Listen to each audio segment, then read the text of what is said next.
यो रेडियो नेपाल हो। अब प्रवीण पोखरेलबाट समाचार सुन्नुहोस्। शुरूमा प्रमुख समाचार। लुम्बिनीमा डिल्ली बहादुर चौधरी र गण्डकी प्रदेशमा सुरेन्द्र राज पाण्डे मुख्यमन्त्री नियुक्त। भूमिहीन समस्याको दीर्घकालीन समाधान हुने गरी काम गर्न भूमि आयोगलाई प्रधानमन्त्री पुष्पकमल दाहाल प्रचण्डको निर्देशन। मुलुकको शान्ति सुरक्षा बारे उपप्रधान एवं गृहमन्त्री नारायण काजी श्रेष्ठलाई नेकपा एमालेको ध्यानाकर्षण। डेंगू संक्रमण नियन्त्रणका लागि अभियान सञ्चालन गर्न सबैमा स्वास्थ्य तथा जनसंख्या मन्त्रालयको आग्रह र कच्चा तेल निर्यातमा ठूलो मात्रामा कटौती गर्ने रूसको घोषणा। सुरेश, के छ खबर? कहाँ छौ? मेरो सब ठिक छ यार, अफिसमा छु। अनि घर तयार भयो तिम्रो? घर त तयार भयो यार। अब घरमा इन्टरनेट, टेलिभिजन लाइन अनि टेलिफोन नम्बर पनि लिनु थियो। अब तिमी नै छौ यहाँ नेपालमा पाइने सुविधाको बारेमा जानकार भएको। म त 15 वर्ष भयो यार देशबाट टाढा भएको। सजेस्ट गर न यार, कुन राम्रो होला? इन्टरनेट, टेलिभिजन लाइन र टेलिफोन सेवाका लागि हो भने आँखा चिम्लेर नेपाल टेलिकमको fibre to the home FTTH सेवा लिहाल। तिमीलाई चाहिएको सबै सुविधा नेपाल टेलिकममा पाउँछौ। ढुक्क भएर लिँदा हुन्छ। ल, गजब भएछ। मलाई चाहिएको सबै सुविधा एउटै फाइबरबाट पाउने भएपछि थ्याङ्क यू यार। थ्याङ्क यू मलाई भन्दा नेपाल टेलिकमलाई भन। जनतालाई निरन्तर सेवा दिँदै आएको छ। नेपाल टेलिकम, राष्ट्रको सञ्चार। समाचार अब विस्तारमा। लुम्बिनी प्रदेशको मुख्यमन्त्रीमा डिल्ली बहादुर चौधरी र गण्डकी प्रदेशको मुख्यमन्त्रीमा सुरेन्द्र राज पाण्डे नियुक्त हुनुभएको छ। नेपाली कांग्रेस लुम्बिनी प्रदेश संसदीय दलका नेता डिल्ली बहादुर चौधरीलाई प्रदेश प्रमुख अमिक शेरचनले हिजो मुख्यमन्त्रीमा नियुक्त गर्नुभएको हो। नेपालको संविधान बमोजिम लुम्बिनी प्रदेशका 8 दलका 52 जना र 1 जना स्वतन्त्र प्रदेश सभा सदस्यको समर्थनसहित मुख्यमन्त्रीका लागि दावी पेश गर्नुभएका चौधरीलाई मुख्यमन्त्रीमा नियुक्त गरिएको हो। त्यस्तै नेपाली कांग्रेस गण्डकी प्रदेश संसदीय दलका नेता सुरेन्द्र राज पाण्डे गण्डकी प्रदेशको मुख्यमन्त्रीमा नियुक्त हुनुभएको हो। गण्डकी प्रदेशका 35 प्रदेश सभा सदस्यको समर्थनसहित मुख्यमन्त्रीका लागि दावी पेश गर्नुभएका पाण्डेलाई प्रदेश प्रमुख पृथ्वीमान गुरूङले हिजै मुख्यमन्त्रीमा नियुक्त गर्नुभएको हो। गण्डकी प्रदेशको चौथो मुख्यमन्त्रीका रूपमा नियुक्त हुनुभएका पाण्डेलाई नेपाली कांग्रेसका 27, नेकपा माओवादी केन्द्रका 7 र स्वतन्त्र 1 प्रदेश सभा सदस्यले समर्थन गर्नुभएको छ। प्रधानमन्त्री पुष्पकमल दाहाल प्रचण्डले भूमि सम्बन्धी विद्यमान व्यवस्थामा क्रान्तिकारी निर्णय लिएर मात्रै वर्षौंदेखि थाँतिरहेका समस्याको प्याकेजमा समाधान सम्भव हुने बताउनु भएको छ। प्रधानमन्त्री प्रचण्डले राष्ट्रिय भूमि आयोगका पदाधिकारीलाई हिजो प्रधानमन्त्री निवास बालुवाटारमा भूमि सम्बन्धी समस्या समाधानका निम्ति सरकार गम्भीर रहेकाले सोही बमोजिम कार्य सम्पादन गर्न निर्देशन दिनुभयो। प्रधानमन्त्री प्रचण्डले सुकुम्बासी, अव्यवस्थित बसोबासी लगायत भूमिहीनका समस्या दीर्घकालीन रूपमा सम्बोधन गर्ने कामलाई प्राथमिकता दिन निर्देशन दिनुभएको हो। उहाँले घाँस र बाँस जनताको पहिलो आवश्यकता भएको उल्लेख गर्दै त्यसलाई गम्भीरताका साथ बुझेर काम गर्न निर्देशन दिनुभयो। प्रधानमन्त्री प्रचण्डले अझै धेरै मेहनत गरेर अर्थतन्त्र सुधार्ने र विकासलाई तीव्रता दिने गरी काम गर्नुपर्नेमा जोड़ समेत दिनुभयो। प्रधानमन्त्री पुष्पकमल दाहाल प्रचण्ड र कायम मुकायम प्रधान न्यायाधीश हरिकृष्ण कार्की बीच भेटवार्ता भएको छ। प्रधानमन्त्री कार्यालयमा हिजो भएको भेटमा अदालतको बजेट, भौतिक पूर्वाधार, मर्यादा क्रम र न्यायाधीशको तलब, न्यायपालिकाले भोग्नु परेका विभिन्न समस्या लगायतका विषयमा कायम मुकायम प्रधान न्यायाधीश कार्कीले विस्तृत रूपमा प्रधानमन्त्री प्रचण्डलाई जानकारी गराउनु भएको थियो। भेटमा प्रधानमन्त्री सहित उपप्रधान एवं गृहमन्त्री नारायण काजी श्रेष्ठ, उपप्रधान एवं कानून, न्याय तथा संसदीय मामिला मन्त्री पूर्णबहादुर खड्का, अर्थमन्त्री डाक्टर प्रकाश शरण महत तथा सर्वोच्च अदालतका वरिष्ठ 5 जना न्यायाधीश सहभागी हुनुहुन्थ्यो। यसअघि कायम मुकायम प्रधान न्यायाधीश सहित न्यायाधीशसँग हिजै उपप्रधान एवं कानून, न्याय तथा संसदीय मामिला मन्त्री पूर्णबहादुर खड्काले भेट गरी न्यायालयलाई आवश्यक पर्ने सहयोग सरकारले गर्ने विषयमा छलफल गर्नुभएको थियो। नेकपा एमाले मुलुकको पछिल्लो शान्ति सुरक्षा बारे उपप्रधान एवं गृहमन्त्री नारायण काजी श्रेष्ठको ध्यानाकर्षण गराएको छ। एमालेका स्थायी कमिटी सदस्य राजन भट्टराईको नेतृत्वमा गएको टोलीले गृहमन्त्री श्रेष्ठलाई भेटी पार्टीका अध्यक्ष केपी शर्मा ओलीमाथि गरिएको दुर्व्यवहारको प्रयास र काठमाडौँ वडा नम्बर 6 सरस्वती नगरमा 1 जना महिलाको हत्या भएको सम्बन्धमा ध्यानाकर्षण गराएको हो। नेता भट्टराईले गृहमन्त्री श्रेष्ठलाई भेटी अध्यक्ष ओलीमाथि दुर्व्यवहारको प्रयास गर्नेलाई छिटोभन्दा छिटो कानूनी दायरामा ल्याएर कारवाहीको माग गर्नुभयो। नेता भट्टराईका अनुसार भेटमा गृहमन्त्री श्रेष्ठले एमाले अध्यक्ष ओलीमाथि दुर्व्यवहार गर्नेलाई खोजी कारवाही गर्ने प्रतिबद्धता जनाउनु भएको थियो। गृहमन्त्रीले घटनाका सम्बन्धमा चाँडै नै सत्य तथ्य बाहिर ल्याउने जानकारी पनि गराउनु भएको नेता भट्टराईले बताउनुभयो। गृह जिल्ला झापा पुग्नुभएका अध्यक्ष ओलीमाथि बुधबार बुद्ध शान्ति गाउँपालिकाको बुधबारे बजारमा केही उच्छृंखल समूहबाट दुर्व्यवहारको प्रयास भएको थियो। नेकपा एमालेका अध्यक्ष केपी शर्मा ओलीले एउटा प्रक्रियाबाट स्थापित गरिएको कोशी प्रदेशको नाम परिवर्तन गर्न जनता रिझाएर 2/3 मत ल्याएर मात्र सम्भव रहेको बताउनु भएको छ।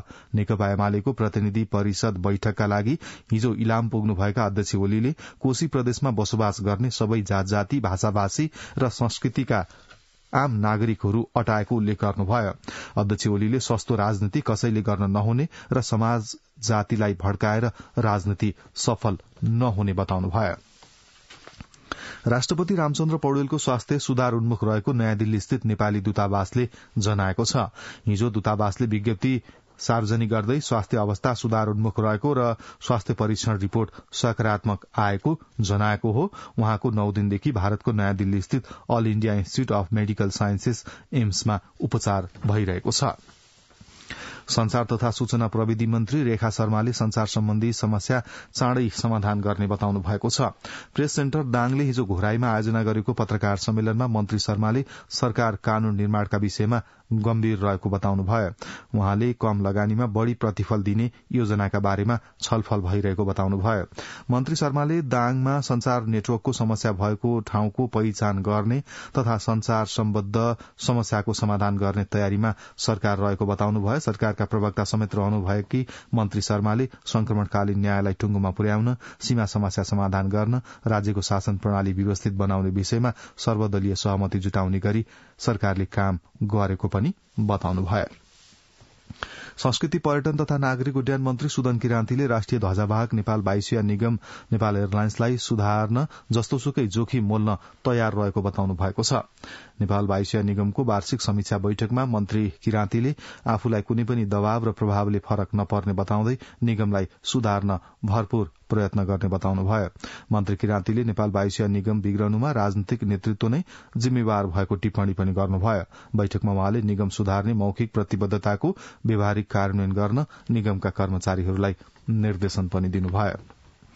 स्वास्थ्य तथा जनसंख्या मन्त्रालयले डेंगू संक्रमण नियन्त्रणका लागि अभियान सञ्चालनका लागि अनुरोध गरेको छ। मन्त्रालयले हिजो सार्वजनिक सूचना मार्फत हरेक शुक्रबार बिहान 10:30 बजे 10 मिनट अभियान सञ्चालन गर्न अनुरोध गरेको हो।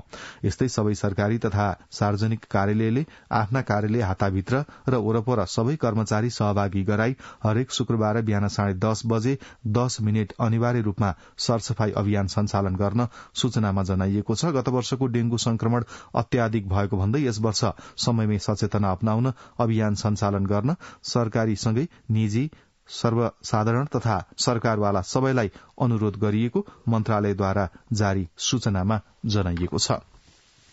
कोरोना संक्रमणका कारण हिजो थप 1 जनाको मृत्यु भएको स्वास्थ्य तथा जनसंख्या मन्त्रालयले जनाएको छ। हिजो 2517 नमूनाको परीक्षण गर्दा 111 जनामा कोरोना संक्रमण पुष्टि भएको मन्त्रालयका सहप्रवक्ता डाक्टर समीर अधिकारीले जानकारी दिनुभयो। यसैबीच मन्त्रालयले कोरोना संक्रमण बढ़न थालेपछि खोप लगाउन छुटेका सबैलाई पहिलो, दोस्रो र बुस्टर खोप लगाउन आग्रह समेत गरेको छ। बाजुरा केन्द्रबिन्दु भएर गए राति भूकम्प गएको छ। राति 1:05.9 म्याग्निच्यूडको भूकम्प गएको राष्ट्रिय भूकम्प मापन केन्द्रले जनाएको छ। गए राति 11:58 पनि बाजुरामा 4.9 म्याग्निच्यूडको भूकम्प गएको केन्द्रले जनाएको छ। नेपाल बेलायत द्विपक्षीय परामर्श संयन्त्र बीसीएमको 6औं बैठक लण्डनमा सम्पन्न भएको छ। बैठकमा दुवै पक्षले नेपाल बेलायत सम्बन्धको समग्र अवस्थाको समीक्षा गर्नुका साथै पारस्परिक हितका विभिन्न क्षेत्रमा संलग्नता बढ़ाउने विषयमा छलफल भएको लण्डन स्थित नेपाली दूतावासले जनाएको छ। बैठकमा 2 शताब्दी पुरानो मित्रता र सहयोगका बारेमा विचार आदान प्रदान गर्नुका साथै विकास सहयोग र प्राथमिकता, व्यापार, लगानी, पर्यटन, शिक्षा र मानव संसाधन विकास, कन्सुलर लगायत द्विपक्षीय सम्बन्धका प्रमुख पक्षमा भएका प्रगतिको समीक्षा भएको दूतावासले जनाएको छ। बैठकमा जनस्तरको सम्बन्ध, ब्रिटिश गोर्खाको मुद्दा, जलवायु परिवर्तन र दिगो विकासका साथै बहुपक्षीय मञ्चमा पारस्परिक हितका मुद्दामा मिलेर काम गर्ने विषयमा समेत छलफल भएको थियो। बैठकमा भूतपूर्व गोर्खाका विषयमा भइरहेको वार्ताको समीक्षा गर्दै गुनासो सम्बोधनका लागि छलफल जारी राख्ने सहमति भएको छ।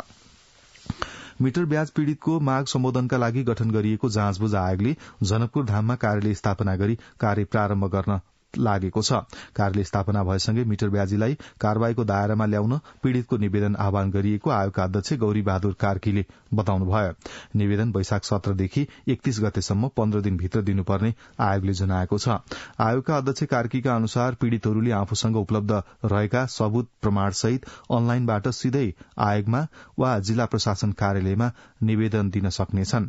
प्रत्येक जिल्ला प्रशासन कार्यालयमा मिटर ब्याज पीड़ित सहायता कक्ष स्थापना गरिएको पनि उहाँले जानकारी दिनुभयो।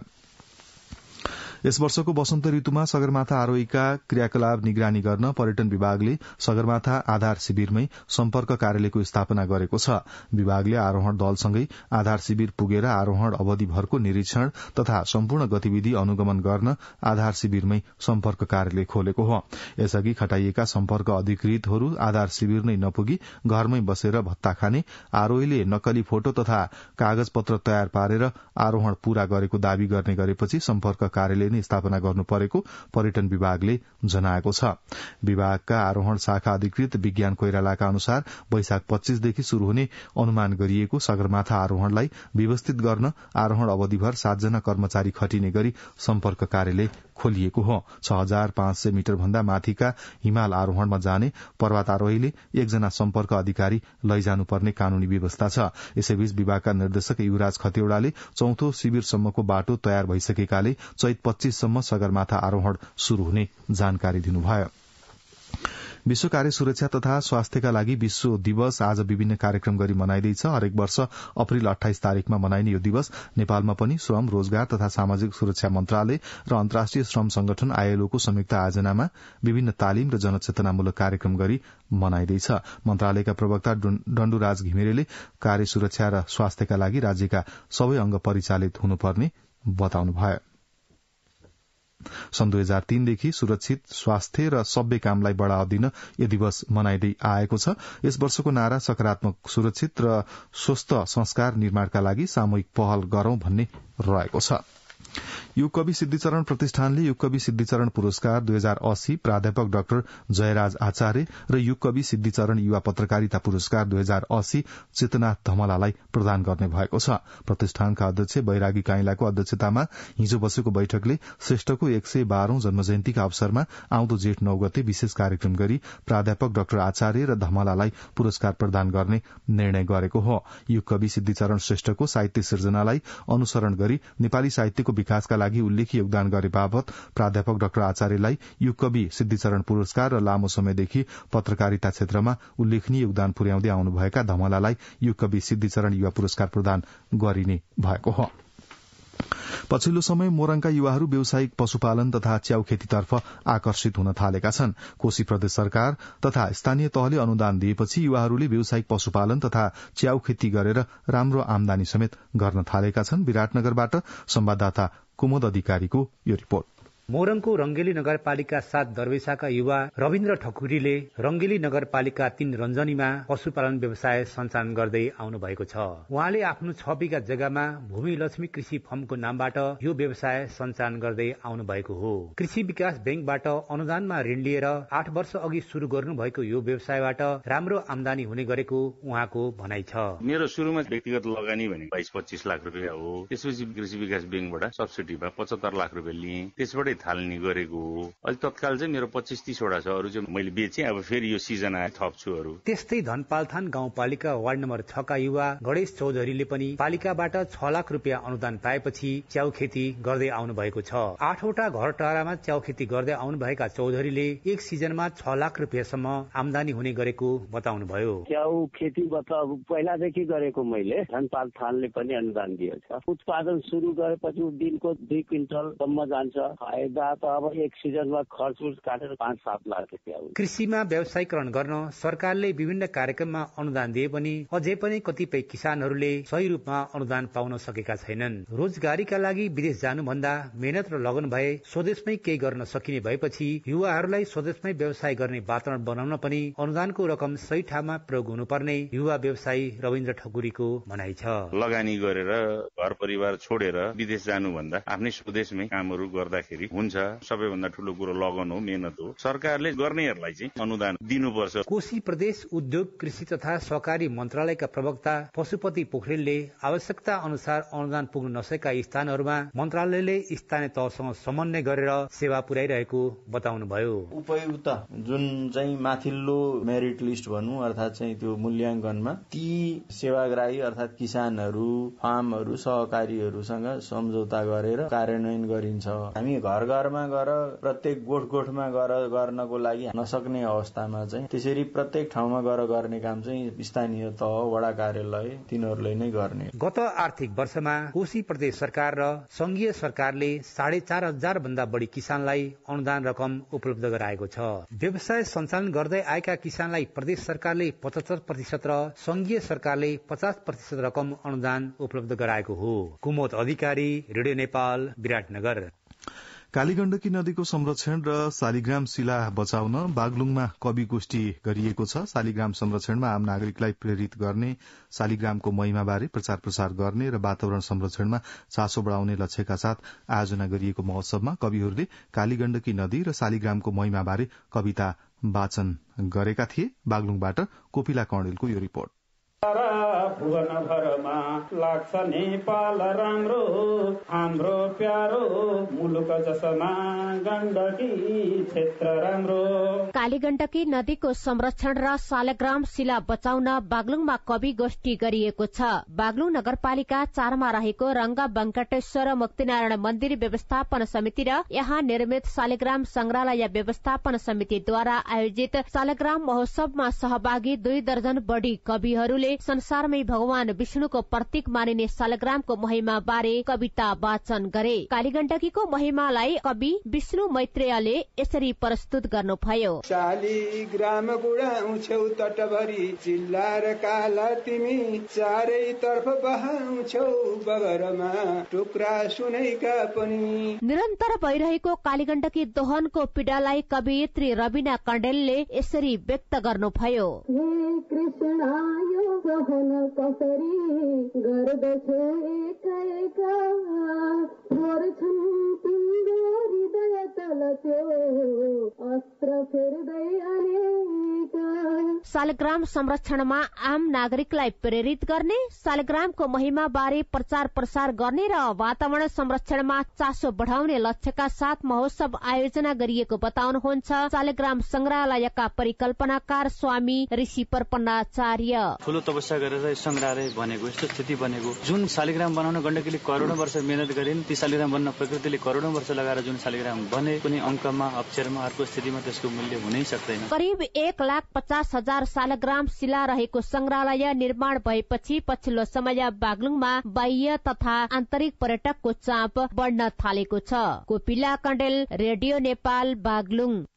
अब के अन्तर्राष्ट्रिय समाचार। रूसले युरोपमा कच्चा तेल निर्यातमा ठूलो मात्रामा कटौती गर्ने जनाएको छ। रूसी उप प्रधानमन्त्री अलेक्जेन्डर नोभाकले बचत गरिएको तेल एसियामा पुर्याउने योजना रहेको जानकारी दिनुभयो। रूसले सन् 2022 मा एसियामा करिब 4 करोड़ टन कच्चा तेल र तेल उत्पादन र युरोपमा 18 करोड़ टन निर्यात गरेको नोभाकले ऊर्जा सम्बन्धित कार्यक्रममा पत्रकारहरूलाई जानकारी गराउनुभयो। यो वर्ष 14 करोड़ टन तेल र तेल उत्पादन पूर्वतर्फ जानेछ भने करिब 80 देखि 90 मिलियन टन पश्चिमतर्फ पठाइने पनि उहाँले बताउनुभयो। गत सोमबार मध्यरातदेखि सुडानमा लागू भएको 72 घण्टे युद्धविरामको बीच राजधानी खार्तुममा हवाई हमला भएको छ। सैनिक general Abdel Fattah al Burhan नेतृत्वको सुडानी सेनाले उनका पूर्व सहयोगी मोहम्मद हमदान डग्लोले नेतृत्व गरेको अर्ध सैनिक आरएसएफलाई निशाना बनाएर हवाई हमला गरेको जनाइएको छ। व्यापार र विकासका लागि गठित 8वटा अफ्रिकी देशको अन्तर सरकारी परिषद आईजीएडीले जारी युद्धविरामलाई थप 72 घण्टाका निम्ति लम्ब्याउन दक्षिण सुडानको राजधानी जुबामा वार्ताको प्रयत्न गरिरहेका बेला खार्तुममा पुनः युद्ध सर्किएको हो।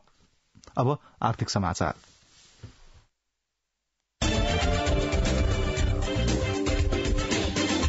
अर्थमन्त्री डाक्टर प्रकाश शरण महतले मौद्रिक नीति संशोधन गरी ब्याजदर घटाउन आफू लागिरहेको बताउनु भएको छ। आगामी आर्थिक वर्षको बजेट एवं राजस्व नीति तर्जुमाका सन्दर्भमा बिहीबार विराटनगरमा आयोजित कोशी प्रदेश स्तरीय अन्तर्क्रिया कार्यक्रममा अर्थमन्त्री डाक्टर महतले मौद्रिक नीति मार्फत बजारमा पुँजी प्रवाह आवश्यक रहेको बताउनुभयो। अहिले पुँजीगत खर्च कम भएकोमा आर्थिक वर्षको पहिलो दिनबाट नै काम शुरू गर्नुपर्ने भन्दै अर्थमन्त्री डाक्टर महतले त्यसका लागि सरकारवालाहरूसँग छलफल भइरहेको पनि बताउनुभयो। बिहीबार नै विराटनगरमा विराटनगर भन्सार कार्यालयको निरीक्षणपछि अर्थमन्त्री डाक्टर प्रकाश शरण महतले भन्सारका कर्मचारीलाई इमानदारिताका साथ पारदर्शी भएर काम गर्न निर्देशन दिनुभएको छ। तर राजस्व बढ़ाउने नाममा करदातालाई अनावश्यक दुख नदिन पनि अर्थमन्त्री डाक्टर महतले त्यस अवसरमा कर्मचारीहरूलाई निर्देशन दिनुभयो। गौतम बुद्धको जन्मस्थल लुम्बिनीमा 2.5 वर्षदेखि त्यत्तिकै थन्किएका विद्युतीय गाड़ी सञ्चालनमा आउने भएका छन्। लुम्बिनी प्रदेश सरकारले सेतो नम्बर प्लेटमा रहेका ती गाड़ीहरू हरियो नम्बर प्लेटमा रूपान्तरण गरी सञ्चालनको स्वीकृति प्रदान गर्ने निर्णय गरेपछि लुम्बिनी विकास कोषलाई वर्षौंदेखि थन्काएर राखेका गाड़ीहरू सञ्चालन गर्ने बाटो खुलेको हो। एडीबीले लुम्बिनी जाने पर्यटकहरूलाई सहज सेवा दिने उद्देश्यले उपलब्ध गराएका गाड़ीहरू भाडा लिएर सञ्चालन गर्ने लुम्बिनी विकास कोषले जनाएको छ। एकपटक पूरा चार्ज गरेपछि 400 किलोमिटरसम्म गुड्न सक्ने क्षमता रहेका बस भ्यानमा कार्डबाटै रकम भुक्तानी गर्ने सुविधा समेत रहेको कोषले जनाएको छ। वातावरणीय प्रदूषणलाई मध्यनजर गर्दै 2077 साल मंसिर 9 मा लुम्बिनीका लागि चलाउने भनेर एसियाली विकास बैंकको 13 करोड़ रूपैयाँ अनुदानमा 14 वटा विद्युतीय भ्यान र 5 वटा विद्युतीय बस ल्याइएको थियो। तर कानूनी जटिलताका कारण 2.5 वर्षदेखि विकास कोष परिसरमा खुला आकाशमुनि ती बसहरू थन्किएका थिए। गौतम बुद्ध अन्तर्राष्ट्रिय विमानस्थल सञ्चालन भइसकेको र विमानस्थलबाट लुम्बिनी, तिलोराकोट, रामग्राम, देवदह लगायतका स्थानमा जाने पर्यटकहरूलाई सेवा दिनुको साटो दात्री निकायले दिएको गाड़ी वर्षौंदेखि थन्काइएको भन्दै स्थानीय स्तरमा आलोचना पनि हुँदै आएको थियो। सुरेन्द्रमणि त्रिपाठी। अब खेल समाचार। नेपाल कतार विरूद्ध उत्कृष्ट बोलिङ गर्दै एससीसी प्रिमियर कप क्रिकेटको सेमी फाइनलमा प्रवेश गरेको छ।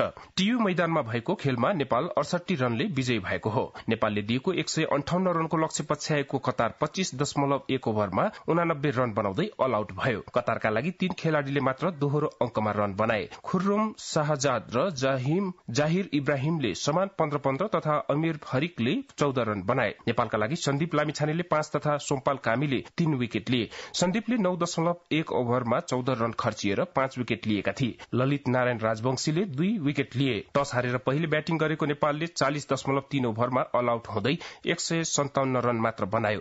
नेपालका लागि सन्दीप लामिछानेले 58 बलमा सर्वाधिक 42 रन बनाए।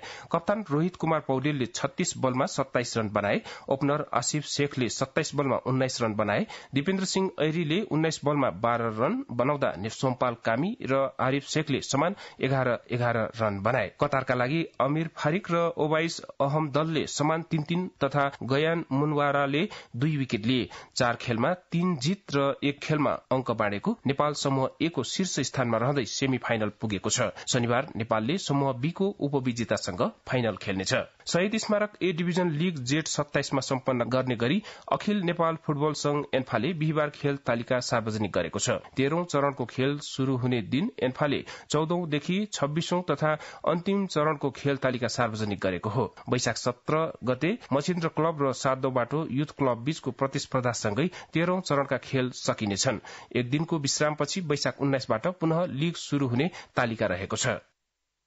रमेश टमाटा। अब मौसम। आज कोशी, गण्डकी, कर्णाली सँगै सुदूरपश्चिम प्रदेशका पहाड़ी भागमा आंशिक बदली रही सुदूरपश्चिम, कर्णाली र गण्डकी प्रदेशका पहाड़ी भागका केही स्थान तथा अन्य प्रदेशका पहाड़ी भागका 1-2 स्थानमा मेघगर्जन, चट्याङसहित हल्का वर्षाको सम्भावना रहेको जल तथा मौसम विज्ञान विभागले जनाएको छ। गत 24 घण्टामा काठमाडौँ उपत्यकामा मापन गरिएको अधिकतम तापक्रम 27.3 डिग्री सेल्सियस, न्यूनतम तापक्रम 13.8 डिग्री सेल्सियस, सापेक्षिक आर्द्रता 90%। आज दिउँसो काठमाडौँ उपत्यकाको अधिकतम तापक्रम 28 देखि 30 डिग्री सेल्सियसका बीच रहने अनुमान गरिएको छ। काठमाडौँ उपत्यकामा सूर्योदय अघि बिहान 5:27 भयो भने सूर्यास्त भरे साँझ 6:36 हुनेछ। अब अन्त्यमा यस प्रसारणका प्रमुख समाचार एकपटक फेरि सुन्नुहोस्। लुम्बिनीमा दिल्ली बहादुर चौधरी र गण्डकी प्रदेशमा सुरेन्द्र राज पाण्डे मुख्यमन्त्री नियुक्त। भूमिहीन समस्याको दीर्घकालीन समाधान हुने गरी काम गर्न भूमि आयोगलाई प्रधानमन्त्री पुष्पकमल दाहाल प्रचण्डको निर्देशन। मुलुकको शान्ति सुरक्षा बारे उपप्रधान एवं गृहमन्त्री नारायण काजी श्रेष्ठलाई नेकपा एमालेको ध्यानाकर्षण। डेंगू संक्रमण नियन्त्रणका लागि अभियान सञ्चालन गर्न सबैमा स्वास्थ्य तथा जनसंख्या मन्त्रालयको आग्रह र कच्चा तेल निर्यातमा ठूलो मात्रामा कटौती गर्ने रूसको घोषणा। यसका साथै बिहान 7 बजेको समाचार यही सकिन्छ। रेडियो नेपाल सुन्दै रहनुहोला। हवस् त, नमस्ते।